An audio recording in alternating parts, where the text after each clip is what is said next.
This is BIA, Becoming in Action, a space to explore the lifelong journey of growth as leaders, as professionals, and as human beings. Through honest conversations and lived experience, we evolve with courage and intention. Here's your host, Sandy Abear. Hello, and welcome back to the podcast. There's a principle I keep coming back to lately. We either grow or we die. That might sound dramatic, but when I sit with it, it feels true. Not in a physical sense, but in a deeply human one. We are meant to move forward, to evolve, to expand. And when we're not, we feel it. We feel stagnant, disconnected, a little off, suboptimal in a way that's hard to name but impossible to ignore. I've always identified as a lifelong learner. Learning has been my version of growth for as long as I can remember. My brain almost automatically translates the word grow into learn. Classrooms felt safe to me. Achievement felt measurable. Growth in that context felt clear. But now I'm starting to realize that was only one definition of growth. Because in this season of my life, something different is happening. I have more space now, more time, more self-regulation. And instead of filling that space with information, I'm starting to feel more. And that is a different kind of growth entirely. I'm growing emotionally. I can feel it in the way I show up. The energy I put out feels different. And I know it feels different to other people too, because what I'm getting back has changed. There's more connection. There's more depth, more resonance. And I love it. And also, my nervous system is a little out of sorts. Because I've spent most of my life doing the opposite of this. I've been really good at pushing feelings down, managing them, moving past them quickly. I've spent most of my life protecting myself from feeling too much. So it makes sense that my system feels activated now because I've opened the floodgates and I am leaning into it. And when you start leaning in, things come up. I've been thinking about it like this. I'm ice skating along. Everything feels smooth, even graceful. And then suddenly, Tobik, that jolt, that catch, that moment where everything shifts. I've started calling it catching an edge. And recently, I noticed it in a really specific place, around Grant coming home. My adult son lives far away, and he comes home because he loves us. He misses us. And you would think that would feel simple to me. Pure joy, light, easy. And part of me really wants to feel that way, but it doesn't. The reality is, his visits are complicated for me. A couple of years ago at Christmas, everything fell apart. I had emergency back surgery on December 21st. Both of my older sons had come home for the holidays. And I always feel this intense pressure to make it great when they're home. I cook their favorite foods. I have the nice sheets on the bed, their favorite toiletries, fun activities planned. I'm rolling out the red carpet so they know how loved and wanted they are. I want our home to be that soft place to land. I want them to want to come back. But that Christmas, it wasn't that at all. It was a disaster. I wasn't in any shape to show up physically or emotionally. I'm sure it was hard for them to see me like that. In pain, barely able to walk, my emotions all over the place. None of us were at our best. Things got loud, hurtful. The house felt unsafe. There was anger, there was sadness, and it was confusing for all of us. And even though we've done a lot of work since then, when Grant comes home, that experience still lives in me. So what shows up now is a mix. Love and excitement, absolutely. But also fear, pressure, a tightness in my body. Even after so many good visits since then, there's still part of me bracing. And then right on top of that comes the judgment. I should be happy.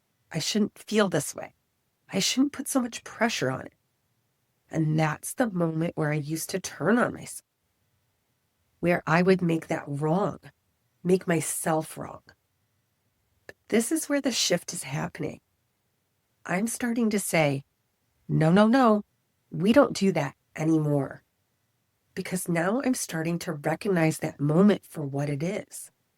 It's a yield sign, not a problem to fix, not something to override. It's an invitation to notice, to say, of course this is here. Of course there's fear. Of course there's pressure. Of course there's tenderness around something that mattered so much and went so badly. When I give that experience a voice, something changes. The shame starts to lift.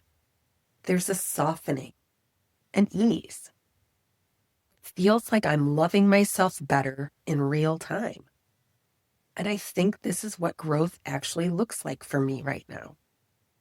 Not learning, not doing more, but feeling more.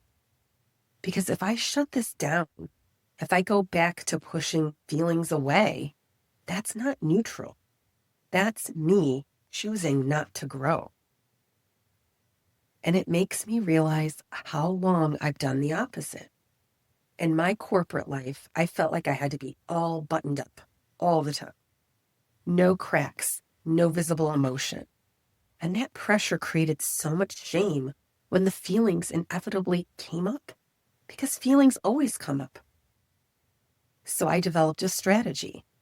If something went wrong, I made it my fault, because that felt functional. If it was my fault, I could fix it, take accountability, and make sure it didn't happen again. And I did that really well. But I never looked at the ice and said, maybe it's bumpy. It was always my performance, my problem to fix. And yes, it gave me a sense of control, but at a very high cost. I didn't always appropriately hold others accountable. And more importantly, I was crushingly hard on myself. The wild part is I would have told you that I wasn't. I would have said, oh, I give myself grace. I believed that. Now I can see I was lying. And it's one thing to lie to other people. You get into real trouble when you lie to yourself, because you lose access to what's actually true. And what's true for me now is this. My feelings are valid, even when they don't match the picture in my head of how I think I should feel, especially then. So when I catch that edge now, I'm trying something different. I'm not fixing. I'm noticing. I'm acknowledging. Just letting the feeling be there without judgment. And every time I do that, the same thing happens. The shame loses its grip. Because shame can't survive when it's seen, named, allowed. And in that space, there's room for something else. For real connection. For honesty. For grounded joy that isn't forced. I had an honest conversation with Grant and with Drew. And there was so much connection in letting them see my real heart, inviting them into my inner world, and creating space for theirs, even when it's messy. Maybe that's what growth actually is. Not becoming someone who only feels the right emotions, but someone who can hold all of them. I will always love making their favorite, preparing the house, making my care visible. But that's not the point. It's not a performance. It's an opportunity for connection. That's the priority. For as long as I can remember, I've heard people talk about you have to do the work, meaning the emotional work, working through your issues. Not sure I fully understood what that meant. And if you're like me and you're wondering, what does that mean? I think this experience that I'm describing is a great example of what doing the work can look like. It started with this awareness of my own feelings, that something was off. It felt out of alignment, incongruent, and I didn't understand why. So I took the time and space I needed to think about it, to get that clarity. And then I thought, what does alignment start to look like? What is it that I need to do to feel like I'm showing up more as myself? And that led to the action, expressing my feelings to myself, to my kids. And you don't have to do it perfectly. You don't have to do it all at once. But the fact of the matter is, what we resist persists. It doesn't go away on its own. I've pushed this down for 2 years. It didn't go anywhere. And it's okay to go slow. It's okay not to have space to process everything all at once. It is likely going to feel uncomfortable at first because it's new. And it takes time to build new skills and feel confident in them. But this is an invitation, not a demand.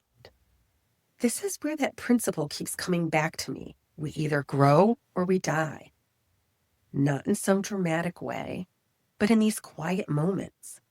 And whether I choose to notice what's coming up or shut it down. And when I look at the research around all of this, it makes so much sense. When we stop suppressing emotions, the nervous system gets activated at first. So that edge feeling, it's not failure, it's a state shift. It's my body saying, oh, we're doing something different. And there's strong evidence that simply naming what you feel reduces its intensity. Not fixing it, naming it. Because shame needs silence. It needs secrecy. It needs me to believe something is wrong with me. And when I give it a voice, it loses its grip. We're also meant to feel more than one thing at a time. Love and fear, joy and pressure, gratitude and sadness. That's normal. What creates distress is the belief that I shouldn't feel that way. That's when I turn on myself. That's when it becomes shame. And I can see now how quickly I go to, hi, it's me. I'm the problem. It's me. Because if it's me, I can fix it. But not everything is meant to be fixed. Some things are meant to be noticed, felt, acknowledged. And when I do that, something real happens. My nervous system settles. The shame softens. I can stay present instead of trying to control the moment. It's official. I am turning in my fixer badge, and I am becoming a card-carrying member of the Noticing Club. How did the rest of the visit go? Thank you for asking. It was more relaxed. It was more enjoyable. It was not perfect. Some of my fears came to fruition, but because there was safety and care, there was no blaming. There was just acknowledgement and better understanding. So as you move through your day or week, you might want to ask yourself a few questions. Where am I judging my own emotional experience? What am I telling myself I should be feeling? Where might there be something underneath that just wants to be acknowledged? And what would it look like to yield instead of push through? Because those moments where you catch an edge, they may not be failures. They might be the exact moments where growth is trying to happen. And the choice is simple. Do I shut this down or do I lean in? Because maybe grow or die isn't about big dramatic change. Maybe it's about these small, quiet decisions to feel, to notice, to stay. And that's what I'm learning right alongside you. Thanks for listening. See you next time.